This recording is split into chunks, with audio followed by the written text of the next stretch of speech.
CM Shivraj Singh Chauhan लगातार मध्य प्रदेश को कर्ज के दलदल में फंसाते जा रहे हैं। बार बार वो कर्ज ले रहे हैं और प्रदेश पर कर्ज का बोझ बढ़ता जा रहा है। अब की बार वो 10,000 करोड़ का कर्ज ले रहे हैं। आरबीआई से 3 महीने के अंदर शिवराज सरकार 10,000 करोड़ का कर्ज लेगी। जुलाई से लेकर सितंबर के बीच आरबीआई से 5 किश्तों में ये कर्ज लिया जाएगा। फिलहाल सरकार पर 3.25 लाख करोड़ से ज्यादा का कर्ज है। बार बार कर्ज लेने पर सरकार पर सवाल उठ रहे हैं, क्या शिवराज सरकार चुनावी वादा पूरा करने के लिए कर्ज ले रही है? क्योंकि शिवराज सरकार की 10 साल की घोषणाएं पेंडिंग पड़ी हैं। भले ही प्रदेश की घोषणाएं पूरी ना हुई हों, लेकिन शिवराज सरकार में कर्ज का खूब विकास हुआ है। तो प्रदेश पर लगातार कर्ज का बोझ बढ़ता जा रहा है और इसके लिए कौन जिम्मेदार है, ये एक बड़ा सवाल है। कर्ज के दलदल में फंसा प्रदेश कैसे बाहर आएगा?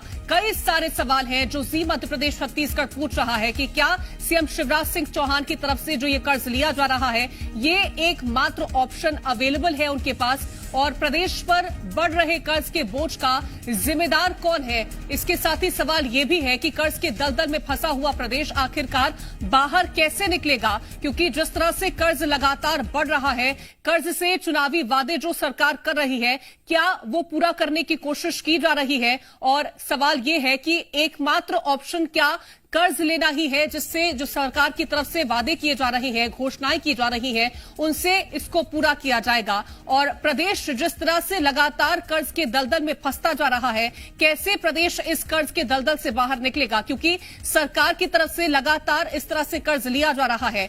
और ज्यादा जानकारी के साथ हमारे संवाददाता आकाश द्विवेदी जुड़ गए हैं। आकाश, लगातार ये सवाल खड़े हो रहे हैं, विपक्ष भी सवाल पूछता है कि आखिरकार सरकार बार बार लोन लेती है, ये लोन की भरपाई होगी कैसे आखिर?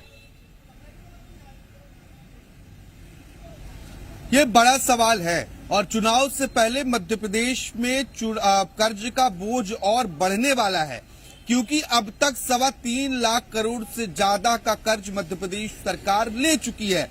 लेकिन आने वाले 3 महीनों के भीतर, जुलाई को अगर काउंट कर लिया जाए, तो मध्य प्रदेश सरकार 10,000 करोड़ लोन लेने की तैयारी कर चुकी है। आरबीआई ने नोटिफिकेशन जारी किया है। इस नोटिफिकेशन में मध्य प्रदेश सरकार अलग अलग किश्तों में कुल 5 बार 2,000 रुपए करोड़ हर बार की दर से कुल 5 बार कर्ज लेने की तैयारी कर रही है।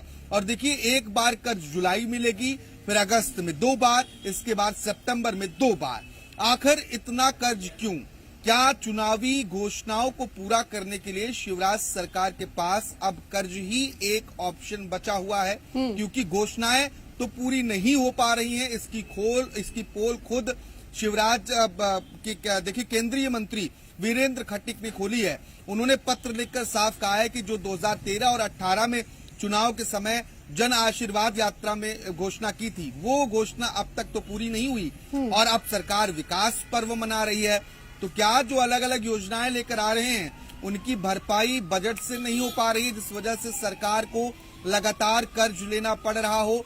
बीते 6 महीनों पर नजर दौड़ाएं तो सरकार ने कंटिन्यू कर्ज लिए हैं जी। और ये सभी कर्ज इस बात की गवाही दे रहे हैं कि मध्य प्रदेश पर 3.25 लाख करोड़ से ज्यादा कर्ज हो गया है।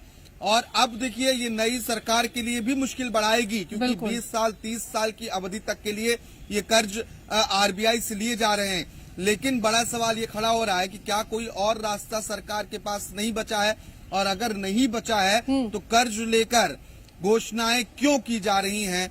और इस कर्ज की भरपाई आखिर कैसे होगा? इतनी लंबी अवधि के लिए कर्ज लिया जा रहा है। नवंबर में चुनाव होने हैं, सरकार बदल भी सकती है, सरकार रिपीट भी हो सकती है, कई तरीके के कयास लगाए जा रहे हैं।